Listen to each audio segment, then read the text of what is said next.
In 331 BC, one of the greatest empires the ancient world had ever seen was shattered in a single battle. One afternoon, one battlefield, and everything changed. For more than 2 centuries, the Persian Empire had dominated the ancient world. At its height, the Achaemenid Empire stretched across millions of square kilometers, from the Aegean Sea to Central Asia, from Egypt to the borders of India. Tens of millions of people lived under Persian rule. It was one of the largest and most powerful empires the world had ever known, and it seemed almost impossible to destroy. Then a 25-year-old king from Macedonia invaded. His army was tiny compared with the population and resources of the Persian Empire. Yet in just a few years, Alexander the Great had defeated its armies, captured its greatest cities, and brought the Achaemenid dynasty to an end. So what happened? How did an empire that had survived for more than 200 years lose its entire imperial structure to a kingdom from the edge of Greece? The answer isn't simply that Alexander was a great general. It wasn't simply that Persia had a weak army. The real story is far more complicated, because the fall of Persia wasn't just the story of one battle. It was the story of power, leadership, military strategy, internal politics, and one of history's most extraordinary invasions. And to understand how Persia fell, we have to go back to the empire at the height of its power. To understand how Persia fell, you first have to understand what Persia actually was, because this was not just a kingdom, it was an imperial system, unlike anything the ancient world had seen before. Cyrus the Great began building the Achaemenid Empire in the 6th century BC. Through conquest, diplomacy, and careful administration, he brought enormous territories under Persian rule. But Cyrus understood something that many conquerors failed to understand. An empire this large could not survive through force alone. The peoples Persia conquered were often allowed to preserve their religions, languages, customs, and local institutions. Persian rule was not simply about destroying what came before, it was about absorbing it. When Cyrus captured Babylon in 539 BC, the city was taken with remarkably little destruction compared with what might have been expected from an ancient conquest. Babylonian records presented Cyrus as a legitimate ruler and even as a liberator, and centuries later, the Hebrew Bible remembered Cyrus in extraordinary terms, describing him as anointed by God for a particular purpose. This became one of the foundations of Persian imperial rule. Not equality, not democracy, but a pragmatic system that allowed enormous cultural diversity to exist under one imperial government. His successors expanded it. Darius the Great transformed the empire into a more organized administrative machine. The empire was divided into provinces known as satrapies. Local elites remained in power, but they answered to the Persian king and were expected to provide taxes, troops, and loyalty. A vast road network connected distant regions. Royal messengers could move rapidly between important centers. Imperial coinage helped facilitate taxation and commerce. And at Persepolis, the Persian kings built a ceremonial capital designed to display the wealth and power of the empire to the entire world. By the 5th century BC, Persia stretched from the Aegean world across Mesopotamia and Egypt to Central Asia and beyond. This was the empire Alexander was about to invade. It was not a dying kingdom waiting to be conquered. It was a wealthy, sophisticated, and extraordinarily powerful imperial system that had survived for more than 2 centuries. So why did it fall? The answer doesn't begin with Alexander. It begins decades earlier,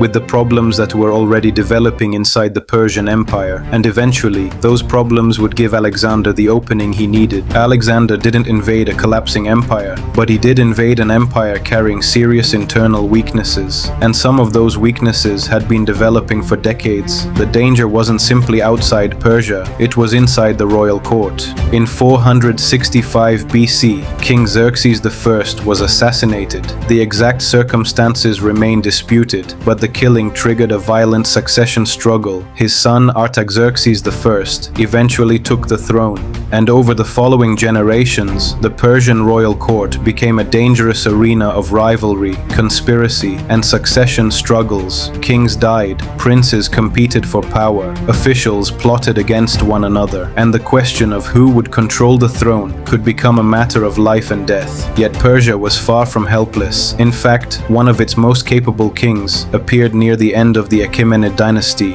Artaxerxes III. He inherited an empire facing rebellions and political instability, and he responded with force. He crushed major revolts, he reasserted royal authority, and in 343 BC, he reconquered Egypt, restoring Persian control after decades of Egyptian independence. For a moment, Persia looked stronger than it had in years. Then, in 338 BC, Artaxerxes III died. Ancient sources attribute his death to poisoning, organized by the powerful eunuch Bagoas. His successor, Artaxerxes IV, was also eliminated soon afterward, and Bagoas helped place another member of the royal family on the throne. His name was Darius III, but Darius was not the puppet Bagoas expected. He moved against him. Bagoas was executed. Darius secured the throne, and for the moment, the succession crisis was over. But Persia had a deeper problem. Its political system depended heavily on the ability of the great king to coordinate an enormous empire through governors, nobles, generals, and regional elites. When the center was strong, the system could be extraordinarily powerful. When the center became divided,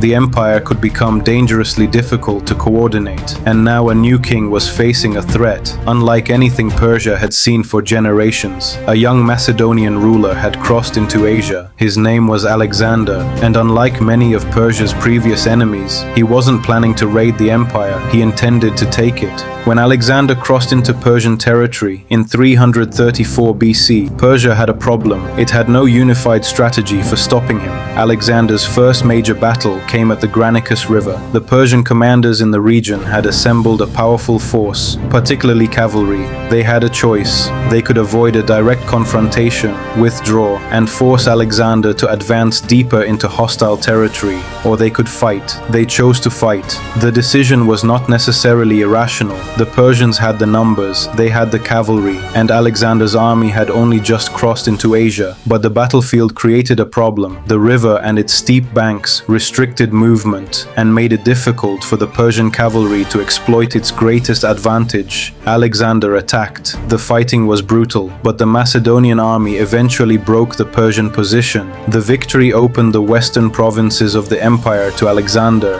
Persian resistance did not disappear. Alexander still had to fight for important cities, including Miletus and Halicarnassus, but the strategic situation had changed. Alexander was no longer simply an invader. He was now advancing through Persian territory with momentum. Darius III could no longer leave the war to his provincial commanders. He had to intervene personally. In 333 BC, the two kings finally met at Issus. Darius brought a much larger army, but he made a crucial decision. He chose to fight on a narrow battlefield between the mountains and the Mediterranean coast. That terrain prevented him from fully using his numerical advantage. Alexander saw the opportunity. He attacked. The Macedonian army broke through the Persian line. Then Alexander drove directly toward Darius. The Persian position began to collapse, and Darius fled the battlefield. His army followed. His mother, wife, and children were captured by Alexander's forces. But Alexander treated the royal family with remarkable respect. For Darius, the defeat was catastrophic, not simply because he had lost a battle, but because the great king himself had been forced to flee. The psychological effect was enormous. For generations, Persian kings had represented the center of an empire that stretched across much of the known world. Now that king had been defeated twice, and Alexander was still advancing, but Darius had not yet lost the war. In fact, his greatest army was still waiting, and the next time the two kings met, Darius would choose a battlefield himself. This time, he would make sure there was no river, no narrow pass, no terrain to limit his army. He would choose an open plain, and there,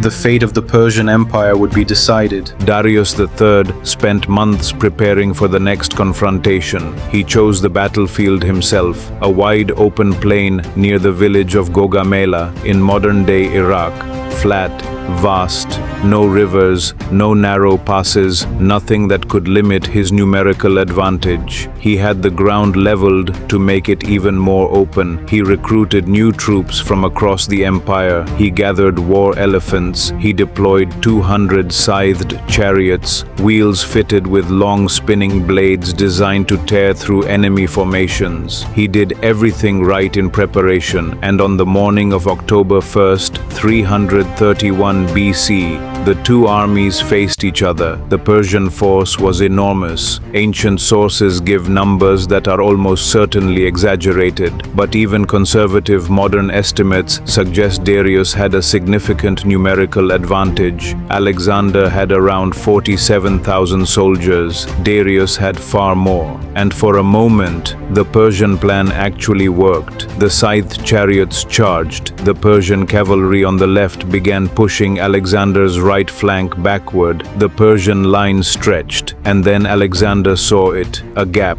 a small opening in the Persian center. He gathered his companion cavalry and drove straight through it, directly toward Darius. Again, the Persian center collapsed under the pressure, and for the second time, Darius fled. With their king gone, the Persian army began disintegrating around the edges. Units that had been winning their individual fights suddenly found themselves leaderless, without a center, without a purpose. The greatest army Persia had ever assembled dissolved in an afternoon, and Alexander rode toward Babylon. The gates opened without a fight. Then Susa, then Persepolis itself, the ceremonial heart of the entire empire, the palace where Persian kings had ruled for 2 centuries. Alexander burned it. Some historians believe it was deliberate, a symbolic statement. The Achaemenid dynasty was over. Darius fled east, hoping to rebuild, hoping to fight again. He never got the chance. His own commanders assassinated him before Alexander could capture him. The last Achaemenid king died on the side of a road, abandoned by his own men, stabbed by the people who were supposed to protect him. Alexander reportedly wept when he found the body and ordered a royal funeral. The Persian Empire fell in less than a decade. 2 centuries of power, 5 million square kilometers of territory, 50 million people, gone in less than 10 years. But after Persia fell, another empire rose to become even more powerful, Rome. The Roman Empire would dominate the ancient world for centuries, but eventually, just like Persia, Rome fell too. And the fall of Rome is even more important to understand. Because how did one of the most powerful empires the world had ever seen collapse? What really caused the Roman Empire to fall? Watch the next video to find out the truth about the rise, fall, and collapse of Rome.